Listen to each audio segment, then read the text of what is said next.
आज का वचन है मत्ती की किताब उसका 7:24 लिखा है, इसलिए जो कोई मेरी बातें सुनकर उन्हें मानता है वह उस बुद्धिमान मनुष्य के समान ठहरेगा जिसने अपना घर चट्टान पे बनाया। अब यहाँ पर यीशु मसीह कह रहे हैं कि जो मेरी बातें सुनकर उसे मानता है, यानी उस वचन को ऐसा सोचता है कि ये परमेश्वर का मेरे लिए जीवित वचन है ना, उसे मानता है, बातें सुनकर उन्हें मानता है। प्रभु की बातें सुनकर दो तरह के लोग हैं, एक वो हैं जो प्रभु की बातें सुनकर विरोध करते हैं, एक वो हैं जो प्रभु की बातें सुनकर प्रभु की बातों से नफरत करते हैं, एक वो हैं जो प्रभु की बातें सुनते तो प्रभु की बातों से उनको जलन पैदा होती है क्योंकि दुष्ट उनके भीतर कार्य कर रहा है। परंतु जो मसीही लोग हैं, जो परमेश्वर के लोग हैं, वो प्रभु की बातें सुनकर उसको अमल करते हैं, प्रभु की बातें सुनकर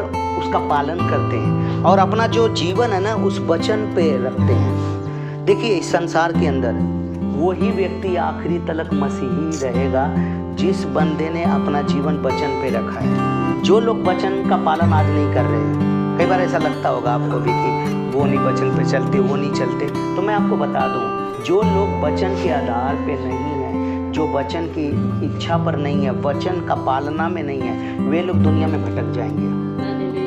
उन्हें संसार खींच लेगा, उन्हें दुनिया खींच लेगा, आज नहीं तो कल दुनिया की बात उन्हें खींच लेगी।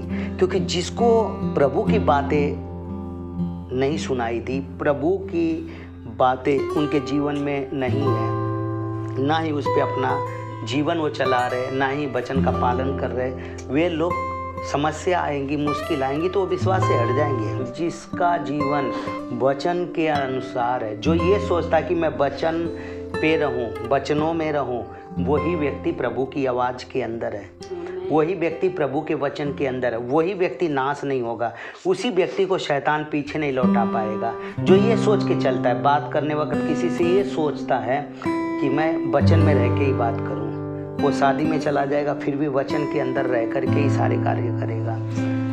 वो कहीं भी चला जाएगा, ट्रेन में, सफ़र में, रिश्तेदारी में, काम पे, नौकरी पे, वो कहीं भी हो, उसको एक चीज़ का भय हमेशा रहेगा ना, वचन का, परमेश्वर की आज्ञाओं का भय ना।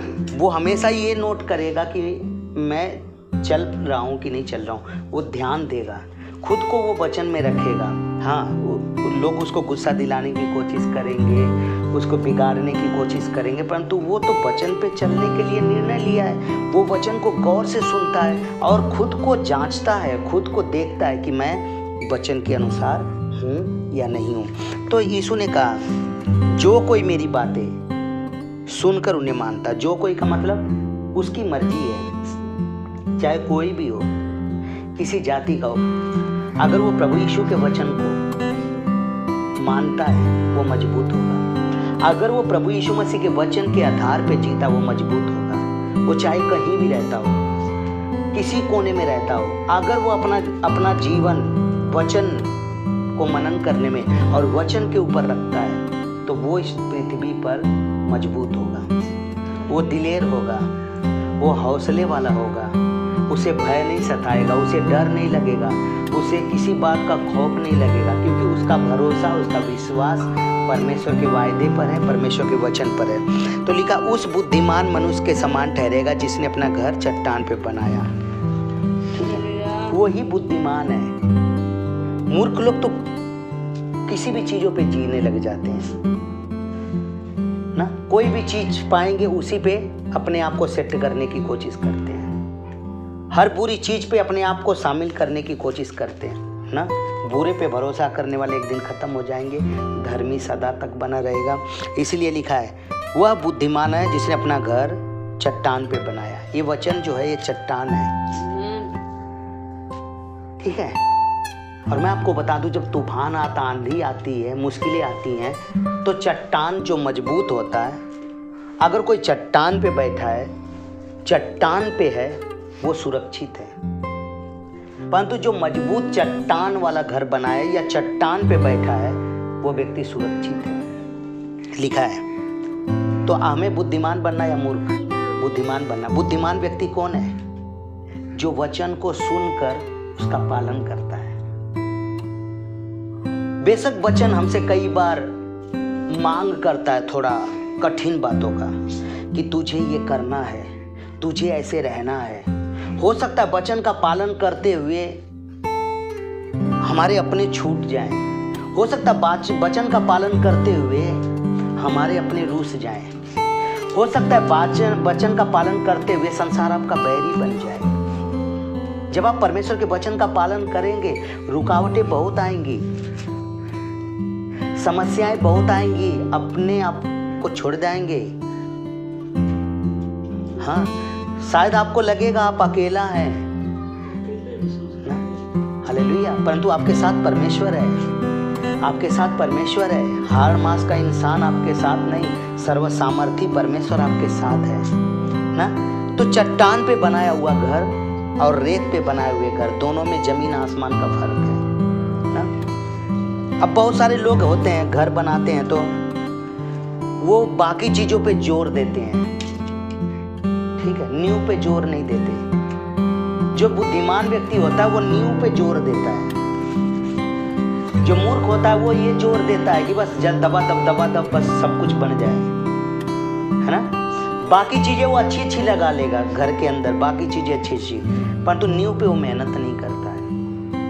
हाँ? आज दुनिया बाकी चीजों पे भाग रही है, बाकी चीजें बहुत अच्छे अच्छे बना रहे हैं, बाकी चीजें की गवाही बहुत अच्छी है, घर की गवाही है, पैसे की गवाही है, नौकरी की गवाही है, हाँ, जीवन की गवाही तो नहीं है ना, ठीक है, बाकी चीज़ों की गवाही अच्छी है। मतलब आप दूर से देखने वक्त आप चमचमा रहे हो, यीशु में आ गए हो, आप हर चीज़ के ब्लेसिंग के अंदर हो, परंतु क्या होगा अगर आप पे थोड़ा सा आंधी आती है, तूफान आता है, क्योंकि घर कितना भी अच्छा बना लो, चाहे शीशे के गेट लगवा लो, चाहे कितना अच्छा खूबसूरत बना लो महल, आंधी और तूफान उस पर जरूर आएंगे, आंधी और तूफान उस पर जरूर आएंगे। ऐसा नहीं कि वो शीशा देखकर आंधी तूफान हट जाएगा, ऐसा नहीं कि घर सुंदर देख करके तो आंधी तूफान टल जाएगा, नहीं, टकराएगा, उसकी मजबूती को चेक करेगा, है ना। अगर वो मजबूत है वो खड़ा रहेगा, अगर उसमें ढिलाई की गई, उस घर में नींव में ढिलाई की गई है, बनाने में ढिलाई की गई है, मटेरियल्स कम लगाया गया है और सरिया कम लगाया गया है, तो वो झेल नहीं पाएगा। उसी तरह से एक विश्वासी होता है जो वचन का पालन करता है, वो मजबूत होता है, वो मजबूती पे गौर करता है, वो अपने अंदर वचन का जितने भी मटेरियल्स है उसे यूज करता है अपने अंदर, वचन की जितने भी ना कठोर बातें हैं वे सब भी वो अपने अंदर लेता है, क्योंकि हल्की हल्की तो सबको लेना आसान है, परंतु जो कठोर है, जैसे दुख उठाना, दुख के समय में खड़े रहना, दुख को झेलना, अक्सर जब घर बनाते हैं इंसान तो मजबूत चीज ही लगाते हैं। आज वचन का प्रचार बरकत का हो बड़ा अच्छा लगता है, हाँ, पैसे का हो, धन का हो, बहुत अच्छा लगता है, सुनने में बहुत अच्छा लगता है कि हाँ ये मिल जाएगा क्या, वो मिल जाएगा क्या, ये बन जाएगा क्या, परंतु जब वचन आता है मजबूत वाला, मजबूत बनाने का, जब कठोर वचन आता है, हाँ, तो उसे घर बनाने में तो कठोर चीज लेते हैं, मजबूत सरिया ले आएंगे, मजबूती वाला सीमेंट ले आएंगे, मजबूत वाला ईंट ले आएंगे, चेक करके ले आएंगे कि मजबूती ठीक है ना, आपस में बजा करके उसे देख लेंगे मजबूत है क्या। तो हमें ये देखना है कि जिस प्रकार हम ना हर चीज़ हम मजबूत बनाते हैं, हाँ, घर मजबूत बनाते हैं, चीज़ें मजबूत खरीदते हैं, हाँ, हर चीज़ों पे हम गौर करते हैं कि मजबूत हो, तो मसीहत पे भी मजबूती गौर करना पड़ेगा और हमारा जीवन की मजबूती चेक करना पड़ेगा कि वचन तो मजबूत है ही है, वो तो चट्टान की तरह है, हमें ये देखना पड़ेगा कि मैं उस पर सेट हो पा रहा हूँ कि नहीं हो पा रहा हूँ। अगर आप उस पर सेट हो गए तो आप सुरक्षित हैं, आप निडर हैं, तकलीफों के समय भी खतरा महसूस नहीं होगा, आंधी के वक्त भी, दुख के वक्त भी, तकलीफों के वक्त भी, समस्याओं के वक्त भी आप दिलेरी से खड़ा रहेंगे ना। और जिन्होंने फटाफट आए, यीशु मसीह में आए, दबा हो हुल्लड़ मचाया, मजबूती को ध्यान नहीं दिया ना। हमेशा मैं देखता हूँ कि खुशी में ऐसे बोलेंगे जैसे लगेगा हाँ ना सब कुछ पा लिया इन्होंने मसीहत के अंदर ना। उछलते हैं, बहुत ज़्यादा उछलते हैं, नए आते हैं ना, इतने ज़्यादा उछलेंगे, मालूम पड़ेगा कि ना, हाँ 2 ही महीने 3 महीने में ना वो ऐसा समझेंगे कि बस ऐसे सब कुछ पा लिया।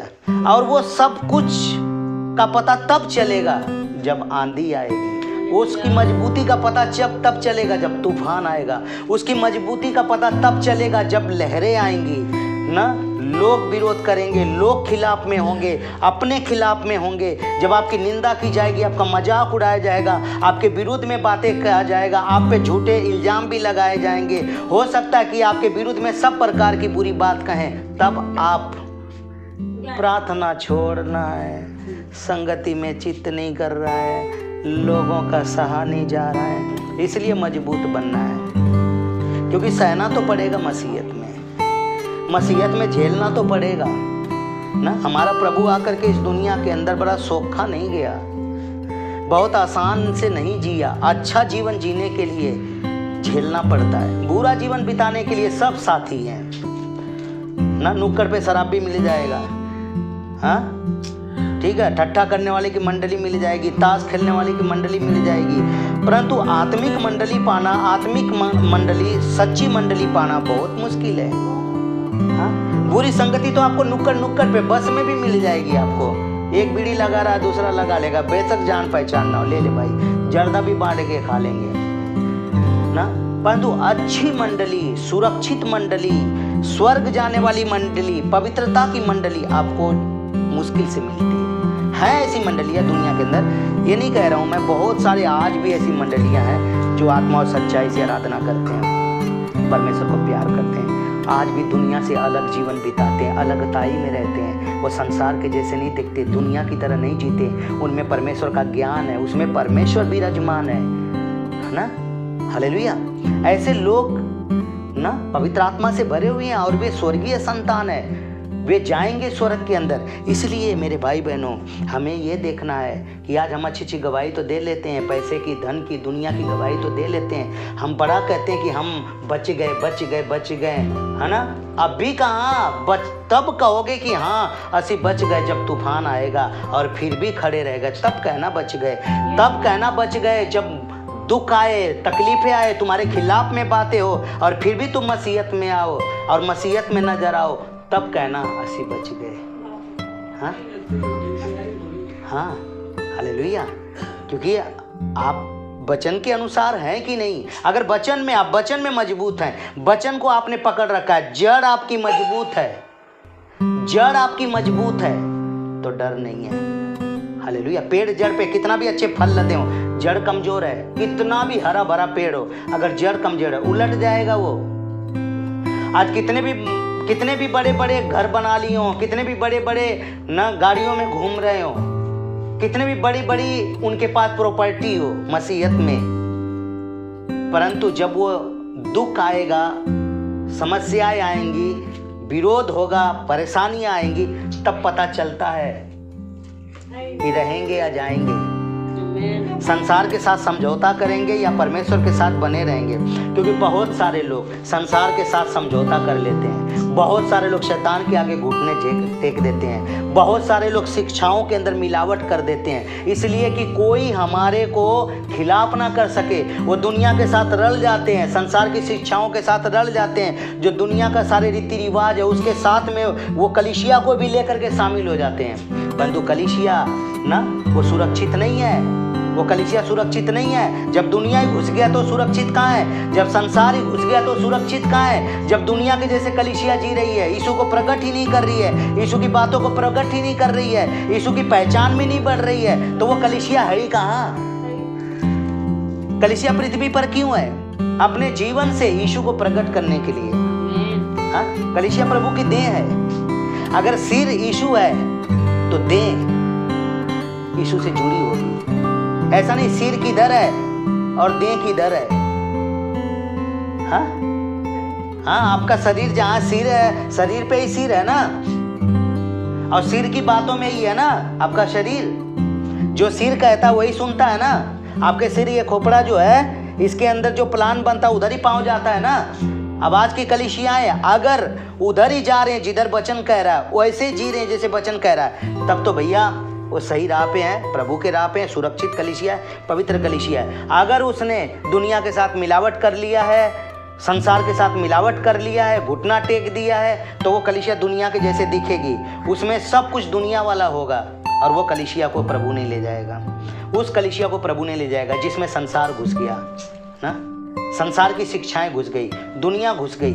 जैसा वचन है वैसा ही चलना पड़ेगा। और एक एक ईंट देखिए, जब नक्शा बना के चला जाता है ना, कोई नक्शा बना करके चला गया, घर का नक्शा बनवाते हैं लोग, तो पवा नक्शा वाला बना के चला गया, जो मिस्त्री लगेगा ना, वो मिस्त्री उसी नक्शे पर ईंट रखेगा।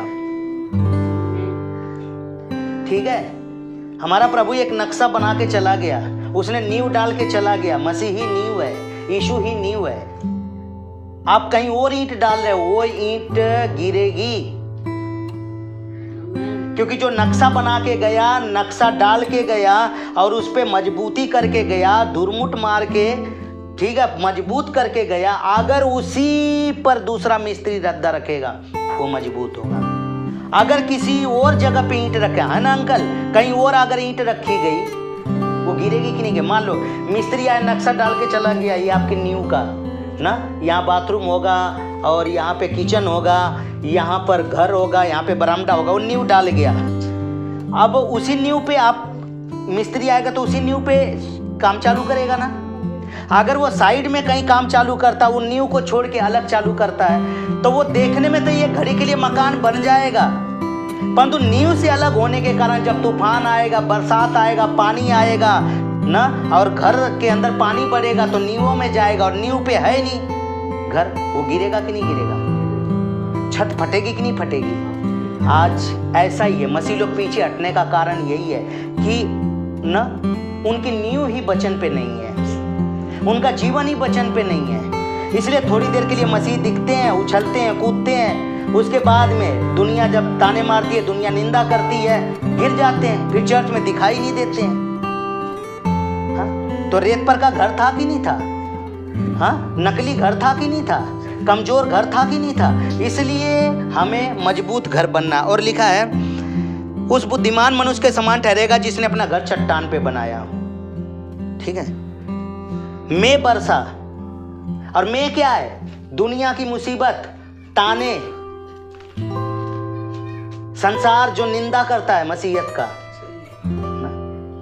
घृणा करता है। मैं बरसा, बाढ़े आई,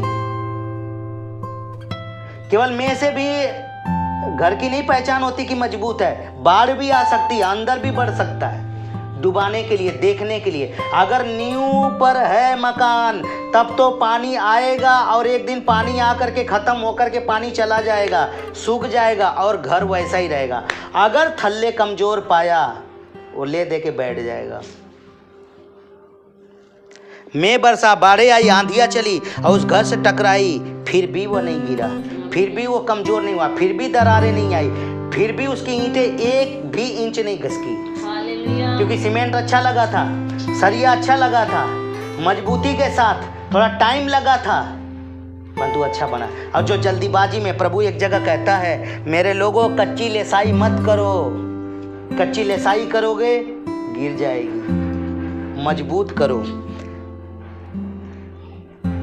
वो नहीं गिरा, जो चट्टान पे था वो नहीं गिरा, परंतु जो मेरी ये बातें सुनता उन पे नहीं चलता, इधर से सुना इधर से निकाल दिया। ऐसे विश्वासी जिनको वचन याद ही नहीं रहता, ऐसे विश्वासी, ठीक है, वो उस निर्बुद्धि के समान है, निर्बुद्धि के समान है, जिसने अपना घर बालू पे बनाया।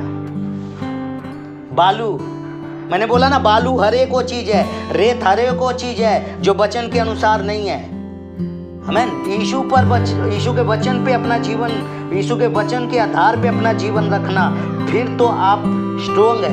अगर आपने और कहीं नींव डाल दी, अपनी मर्जी से काम कर लिया, जो नक्शा है उस नक्शे पे छोड़कर तुमने अपना ही नक्शा बना लिया, किसी और चीज़ों का नक्शा बना लिया, वो अलग नक्शे सारे टूटेंगे, वे अलग नक्शे वाले सारे गिरेंगे। चाहे 20 साल के मसीह हो, आंधी तो आएगी, शायद 20 साल आप मसीहत में होंगे, अलग नींव डाल के बहुत हो हल्ला मचा रहे होंगे, परंतु एक बड़ा तूफान आएगा, एक बड़ी समस्या आएगी, आपको जांचेगी। एक बड़ा तूफान आएगा, वो कभी कलिसियाएं परख हो सकती है, कभी भी कलिसियाओं का मजबूती का चेक हो सकता है, और परमेश्वर चेक करेगा कि कहाँ बना है। जो पौधा मेरे स्वर्गीय पिता ने लगाया है वो नहीं उखाड़ा जाएगा। जितने अपने आप से उग गए हैं, कहीं भी उग गए हैं, मालिक एक लगाता है और एक, ठीक है, चलते चलते जामुन खाया, फेंक दिया, उग गया, ठीक है, उसको भेड़ बकरी खा जाएगी। एक मालिक जब अपने हाथ से लगाता है तो उसको बाड़ा भी लगाता है, उसमें पानी भी देता है। एक है जो खाया और कहीं टिब्बे पे फेंक दिया, जामुन उग गई, कितनी दिन रहेगी जामुन तू? हाँ, पशु डंगर तो खाई जाएंगे, उगेगा तो सही, थोड़ी देर दिखेगा भी सही, पत्तियां भी आएंगी सही, परंतु भेड़ बकरी खा जाएंगी। रखवाला नहीं है ना। हाँ, रखवाला होगा तो बाढ़ होगी। रखवाले ने अगर लगाया है तो उसको बाड़ा भी देगा, उसको सुरक्षा भी देगा, ईंटें लगाकर उसके बीच में चारों तरफ से क्या करेगा, बचाएगा उस पौधे को कि मैंने लगाया है। आज बहुत सारे लोग तो ऐसे ही हैं ना, जैसे किसी ने भी वचन सुना दिया, उग गए, परंतु परमेश्वर के साथ कोई रिलेशन नहीं है। उग गए हैं, कहीं भी उग गए हैं, हाँ, नजर आ रहे हैं, 4 दिन 20 दिन 50 दिन मसीह नजर आ रहे हैं, सुरक्षा नहीं है, और वचन नहीं है, पवित्र आत्मा का ज्ञान नहीं है। हाँ, कितने दिन तक रहेगा मसीह?